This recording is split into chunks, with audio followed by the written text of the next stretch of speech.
परम संत सद्गुरु अजायब सिंह महाराज के जीवन परिचय पर आज चर्चा करेंगे।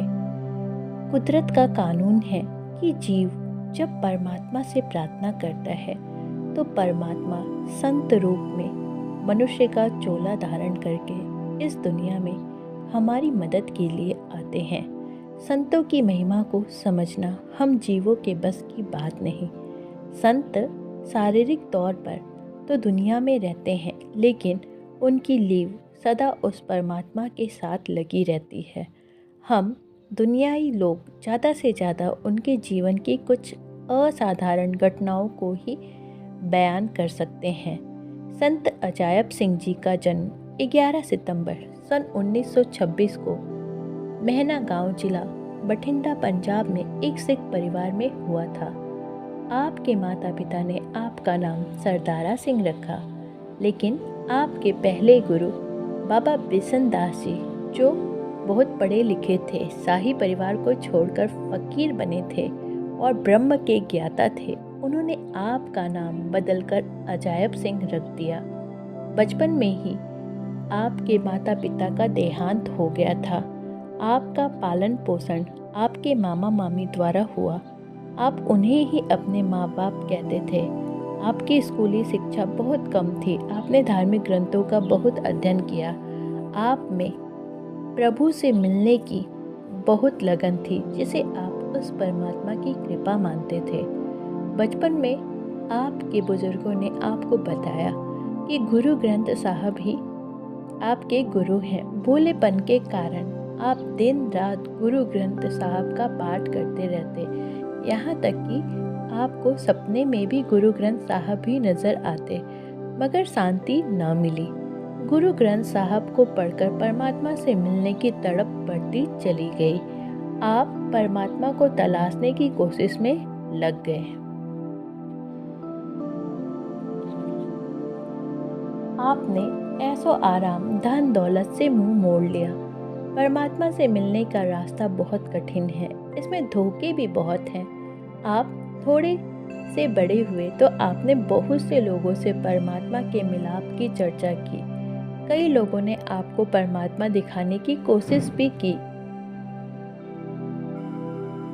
इसी तरह कई साल तक कई गुरुओं की सेवा करके बहुत कष्ट पाकर भी आपको वह वस्तु प्राप्त नहीं हुई जिसकी आपको तलाश थी। आखिर सन 1940 में आपकी मुलाकात बाबा बिशन दास जी से हुई।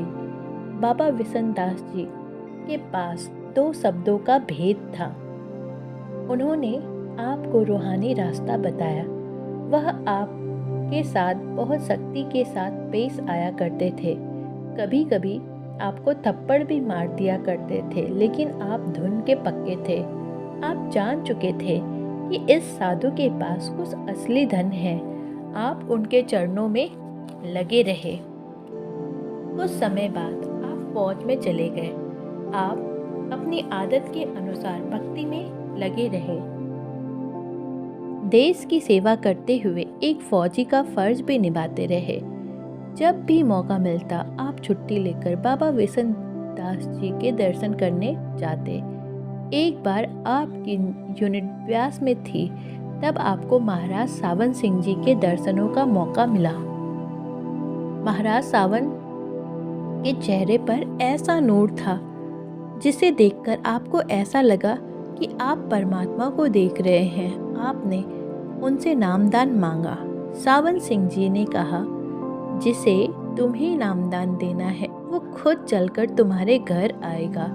आपने महसूस किया कि पूरे संत मिल गए हैं। अब आप बाबा बिशन दास जी को लेकर ब्यास गए। बाबा बिशन दास जी ने भी महाराज सावन सिंह जी से नामदान के लिए प्रार्थना की, लेकिन उन्होंने कहा आपकी आयु ज़्यादा हो गई है, इसलिए आपको नामदान नहीं दिया जा सकता। उन्होंने आश्वासन दिया कि आपकी संभाल की जाएगी। सन 1950 में आपने फौज की नौकरी छोड़ दी। आप अपना पारिवारिक धन दौलत जमीन जायदाद त्याग कर खेती करने लगे। आप एक बार खेतों में काम कर रहे थे तो बाबा बिशन दास जी आपके पास आए और कहने लगे, अजायब, मैं तुझसे बहुत खुश हूँ और तुम्हें कुछ देना चाहता हूँ। इसके साथ ही उन्होंने अपनी आंखों द्वारा रूहानियत की शक्ति आपकी आंखों में डाल दी और कहा, तुम्हें इन शक्तियों को और बढ़ाना है। कोई और ताकत तुम्हें खुद ही आकर मिलेगी। उसके अगले दिन ही बाबा बिशन दास जी ने देह त्याग दी। आपको अंतर में ही बाबा बिशन दास जी ने अपने पैतृक खेत छोड़कर खूनी चक राजस्थान में आश्रम बनाने का हुक्म दिया। राजस्थान में खूनी चक गांव वह जगह है जहां पर बेहद गर्मी पड़ती थी। पानी के लिए मीलों मील जाना पड़ता था। जब वहां पर आश्रम बनकर तैयार हुआ तो पानी का इंतजाम भी हो गया, खेती भी अच्छी होने लगी, जिससे लंगर चलने लगा। आप वहां बैठकर अभ्यास करते रहे। थोड़े समय में ही ये बात दूर दूर तक फैल गई कि यहाँ कोई संत रहते हैं जिनको प्रभु की तलाश थी। वे लोग आपके पास आने लगे। आप वहाँ संत जी के नाम से प्रसिद्ध हो गए थे। आपका आत्मिक ज्ञान बढ़ता गया। अंतर में आपको स्वामी शिवदयाल जी के दर्शन होने लगे। धीरे धीरे वो स्वरूप किसी और संत के स्वरूप में बदल गया। सन 1967 में महाराज कृपाल सिंह जी आपके आश्रम आए, आपको नामदान दिया। इस तरह बाबा सावन सिंह जी की भविष्यवाणी सच साबित हुई। हुजूर कृपाल ने आपको खूनी चक आश्रम छोड़कर 16 PS जाने का हुक्म दिया। गुरु के हुक्म पर अटूट विश्वास होने के कारण आप सब कुछ छोड़कर आश्रम से बाहर हो गए। आप अपने पुराने साथी रतन सिंह लाला जी के गांव 16 PS चले गए। आप वहां एक गुफा बनाकर उसमें लकड़ी के तख्त पर बैठकर लगातार 5-6 साल भजन अभ्यास करते रहे। एक ऐसा समय आया कि आप 3 दिन तक गुफा से बाहर नहीं निकले। हुजूर कृपाल वहां पहुंचे। आपका सेवक जो बाहर आपकी सेवा के लिए रहता था, उसने हुजूर कृपाल को रोते हुए हाल बताया। हुजूर गुफा की सीढ़ियों से नीचे उतरते हुए बोले, चलो निसइयों रन वेखन चलिए जिथे आसिक। उन्होंने कहा कि चलो निसइयों रन वेखन चलिए जिथे आसिक चूली चढ़ते चढ़ते चढ़ते करण कलोला मौत तो भूल न डरते। हुजूर गुफा की सीढ़ियों से नीचे उतरते हुए ये बोले, चलो निसइयों रण वेखन चलिए जिथे आसिक सूली चढ़ते चढ़ते चढ़ते करण कलोला मौतो भूल न डरते। हुजूर कृपाल ने आपको गुफा से बाहर लाकर आपकी सूरत को नीचे खींचा और कहा, एक तो पास हुआ। हुजूर कृपाल समय समय पर आपसे मिलने राजस्थान आया करते। हुजूर ने आपको ये आदेश दिया हुआ था कि मैं जब भी मुनासिब समझूंगा तुमसे मिलने राजस्थान आऊँगा, तुमने दिल्ली नहीं आना।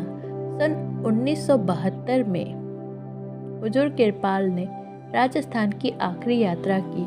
उस समय नामदान का आयोजन किया गया था। इस आयोजन में हुजूर ने प्रेमियों को आपसे नामदान दिलवाया। आपने इसका विरोध भी किया, लेकिन हुजूर के आगे आपको कोई जोर न चला। यह हुजूर के जीवन काल की एक असाधारण घटना थी। कुछ ही क्षणों बाद हुजूर ने आपको अपने पास बुलाया और आपकी आंखों में देखकर कहा, मैं तुमसे बहुत खुश हूँ, मैं तुम्हें कुछ देना चाहता हूँ। जैसे जैसे महाराज कृपाल बोल रहे थे, आपको लग रहा था कि कोई ताकत आंखों के द्वारा आपके शरीर में प्रवेश कर रही है। लगभग 22 साल पहले बिशन दास जी ने भी आपको इसी तरह कहा था। अगस्त 1974 में आप प्रेमियों को दर्शन देने के लिए 77 RBS पहुँचे तो आपको पता चला कि आपके प्यारे गुरु महाराज कृपाल झोला छोड़ चुके हैं। आप गुरु के दुख में रोते रोते सावन आश्रम दिल्ली पहुँचे। सावन आश्रम वालों ने आपको वापस जाने के लिए कहा। जैसा कि आमतौर पर गुरु के जाने के बाद गुरु की संपत्ति और गद्दी के लिए झगड़े हुआ करते हैं, वहाँ भी इसी किस्म के झगड़े हो रहे थे। जब आप दिल्ली से वापस चले तो आपके दिल दिमाग पर गुरु के जाने का बहुत सदमा था। आप किसी से मिलना नहीं चाहते थे, किसी से कोई बातचीत नहीं करना चाहते थे। आप रास्ते में ही एक छोटे से गांव किल्लेयावाली में छिपकर रोते रहे, भक्ति करते रहे। उस गांव में आपको कोई भी नहीं जानता था। जिस तरह आप अपने गुरु के वियोग में दुखी थे, उसी तरह आपके प्रेमी आपके बिछोड़े में दुखी और परेशान थे। आखिर सरदार गुरुदेव सिंह पाठी जी आपकी तलाश में 77 आरबी से आपको ढूंढने निकल पड़े। पाठी जी इस इरादे से निकले थे कि आपको ढूंढकर ही घर वापस आएंगे। प्रभु की दया से उनकी मेहनत सफल हुई और उन्होंने आपको ढूंढ ही लिया। उन्होंने आपके आगे प्रार्थनाएं की कि आपको वापस 77 आरबी ले आए। सन 1980-81 में आप अपने गुरु के आंतरिक आदेश पर 16 PS आए, जहां पर गुफा में बैठकर आपने भजन अभ्यास किया और उसी जगह को आश्रम का रूप दे दिया।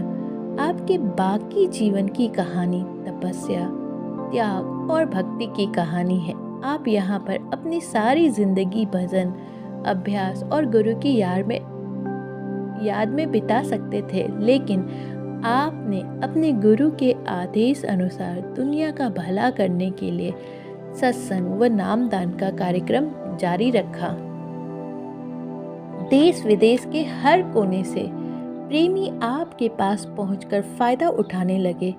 आपने देश और विदेशों में सत्संग का नामदान का कार्यक्रम रखा। आपने अपने जीवन काल में बहुत बार पूरी दुनिया में जाकर अपने गुरु कृपाल का यश गाया और तड़पती आत्माओं को प्यार बख्शा। वहाँ आज भी उसी तरह परमात्मा कृपाल का यशगान हो रहा है और प्रेमी फायदा उठा रहे हैं। आपने अपना जीवन बहुत ही साधारण तरीके से व्यतीत किया। आपने हुजूर कृपाल के ज्योति ज्योत समाने के बाद 23 साल तक खेती बाड़ी करके अपना पेट पाला और उसी आमदनी में से खुले दिल से संगत की, दुखियों की और दर्दमंदों की सेवा की। जो आपके पास श्रद्धा और प्यार से आया, आपने उसे अपने नामदान की कमाई में से नामदान बख्शा। वे जीव बहुत भाग्यशाली थे जो आपके चरणों में पहुँचे और आपकी दया मेहर को प्राप्त कर सके। अंत में आप संगत की सेवा करते हुए और अपने गुरु कृपाल का यश गाते हुए 71 वर्ष की आयु में 6 जुलाई 1997 को अपने गुरु कृपाल की गोद में चले गए। आज भी आपके संत बानी आश्रम 16 PS में उसी तरह आपकी याद मनाई जाती है और संगत आपके प्यार को प्राप्त कर रही है। राधा स्वामी जी।